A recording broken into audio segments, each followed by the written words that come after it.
अस्सलाम वालेकुम, this is Faisal Waqas. उम्मीद है आप सब खैरियत से होंगे। इस वीडियो में आपके साथ डिस्कस करूँगा AOP यानी कि पार्टनरशिप की फ़र्म की। अगर आप इनकम टैक्स रिटर्न फाइल करना चाहते हैं तो IRS में आप कैसे करेंगे। आप यहाँ से लॉगिन होंगे, ठीक है। इसका भी अलहदा फ़र्म का जो है वो ID पासवर्ड होता है, ठीक है। यहाँ आप वो लगाएंगे जो FTR से आपने लिया है और नीचे पासवर्ड लगाएंगे, लॉगिन हो जाएंगे।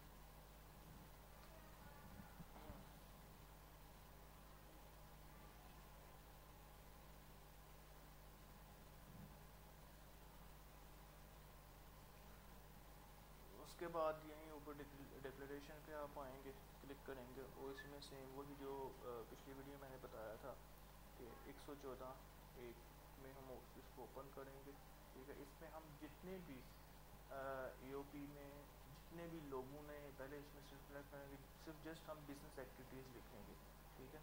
जो पार्टनर्स की जो पर्सनल एक्टिविटीज़ है वो इसमें शामिल नहीं करेंगे, ठीक है जी। यहाँ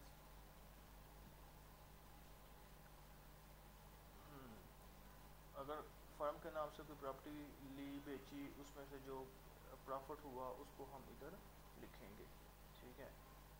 इनकम फ्रॉम प्रॉपर्टी। उसके बाद बिज़नेस में आ जाएंगे। इसमें जैसे कि ऑलरेडी मैंने पिछली वीडियो में बताया था कि इसमें बिज़नेस की जो एक्टिविटीज़ हैं, मैन्युफैक्चरिंग, ट्रेडिंग है, वो हम इसमें लिखेंगे, ठीक है। 1 साल के अंदर जो टैक्स ईयर था इसमें जितनी भी मैन्युफैक्चरिंग की है, ट्रेडिंग की है, वो सारी इसमें आ जाएगी। उसके बाद कैपिटल एसेट है, ठीक है। इसमें कैपिटल गेन या लॉस जो भी हमने किया है वो इधर मेंशन करेंगे। फिर इनकम फ्राम अदर सोर्स देखेंगे कि अदर सोर्स से AOP में कोई अगर इनकम हासिल की है तो उसको हम इधर लिख लेंगे, ठीक है। सी डिडक्शन जो बैंक से या किसी और अदारे से डिडक्शन हुई है टैक्स की, उसको हम यहाँ मेंशन करेंगे। जो प्रॉफिट मिला है उसके ऊपर डिडक्शन वगैरह हुई है, ठीक है। या रेंट शेंट आया है जो AOP के नाम से जो ETC थी, और इसमें अगर फॉरेन इनकम अगर AOP ने की फॉरेन कंट्रीज़ में की पेमेंट की थी, भी इन्वेस्टमेंट की थी, वहाँ से जो आया है टोटल प्रॉफिट और इसके ऊपर जो अगर टैक्स काटा गया तो वो इधर मेंशन करेंगे। उसके बाद डिडक्शंस हैं।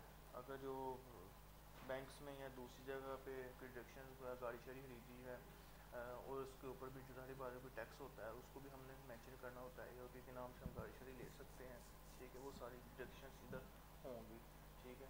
एडजस्टेबल टैक्स में जितना भी हमारा होगा, जैसे नॉन रेजिडेंट है उसमें से घटा गया, इंपोर्ट का है, ठीक है। शेड्यूल के हिसाब से होता है तो उसको हम इधर लिखेंगे, मेंशन करेंगे।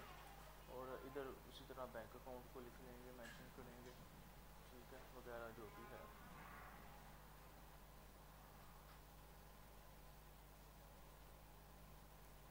ये डिटेल वगैरह बैंक अकाउंट की डिटेल वगैरह देंगे,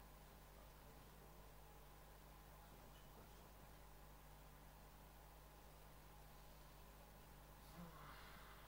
सेम वही है जिस तरह मैंने प्राइवेट लिमिटेड की बताई है और जिस तरह जो बिज़नेस की बताई है। इसमें यह है कि उसमें हम इकट्ठा करते हैं, इसमें यह है कि अलग-अलग होगी सबकी, ठीक है।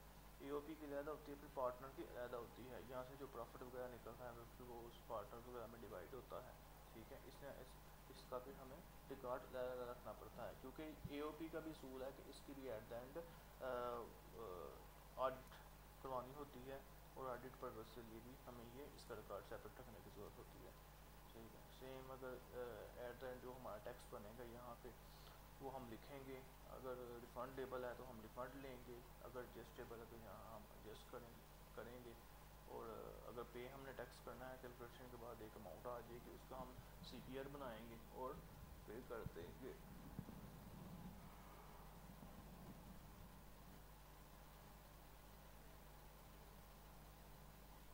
अगर रिफंडेबल है तो वो इधर आ जाएगा, ठीक है जी। अगर एडमिटेड है तो हम पे उसको कर देंगे, ठीक है। ये सारी इसमें फाइनल में आ जाएगा, ठीक है। उसके बाद फिर हम इसको देखेंगे।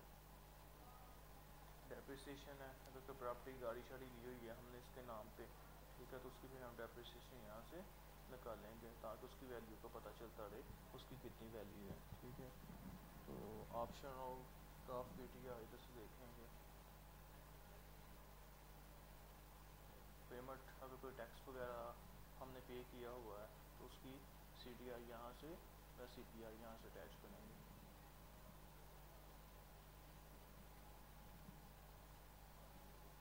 कंपनी डायरेक्ट डिटेल इसमें नहीं आएगी तो यहाँ पे हम अटैचमेंट लगा देंगे।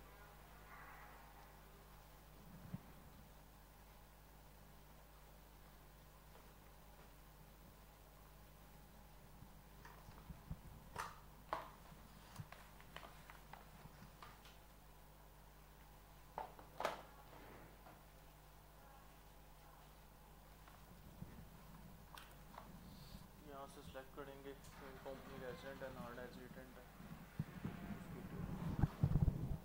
फिर वेरिफिकेशन करेंगे। इसमें सब में कोई फ़र्क नहीं है, सब सेम ही है, कंपनी की तरह है। ठीक है, जस्ट ये है। अब जो फिगर है वो हर किसी की डिफरेंट होती है, मामला हर कंपनी के डिफरेंट होते हैं। ठीक है जी, वो आपने खुद अगर आप उसको देख सकते हैं, ठीक है, नहीं तो आप किसी कंसल्टेंट से करवाएं, वो इसको प्रॉपर तरीके से कर लेगा। ये वीडियो बनाने का मकसद सिर्फ यही है कि आप जो है ना इस चीज़ को अच्छे तरीके से समझ सकें। ठीक है, इन मामलात को देख सकें कि अगर आप खुद करना चाहते हैं तो आपको बस पता हो कि कौन सी चीज़ कहाँ फिक्स करनी है, कौन सी अमाउंट कहाँ लिखनी है। सही है, बाकी जाहिर बात है अगर आपने अकाउंटेंट रखा हुआ है तो वो आपको प्रॉपर फिगर आपको दे देगा कि जी हमारी स्टॉक की कितनी फिगर थी, बैंक से कितना टैक्स कटा गया, कितनी प्रॉपर्टी खरीदी थी, जो भी है। तो वो अगर आप समझते हैं कि जिस आपका फिगर सेट करने वाला काम है फिर तो आप खुद कर लेंगे, लेकिन अगर आपका सबसे टेक्निकल काम है, सब कुछ निकालने वाली चीज़ें हैं, ठीक है, आपने मुंशी को नहीं रखा हुआ, खुद ही करते हैं, तो फिर तो ये चीज़ें आपको देखना पड़ेगी। ठीक है जी, तो अगर आपको ये वीडियो पसंद आती है दोस्तों के भी साथ शेयर करें, अपना ख्याल रखिएगा, तो हमें याद रखिएगा।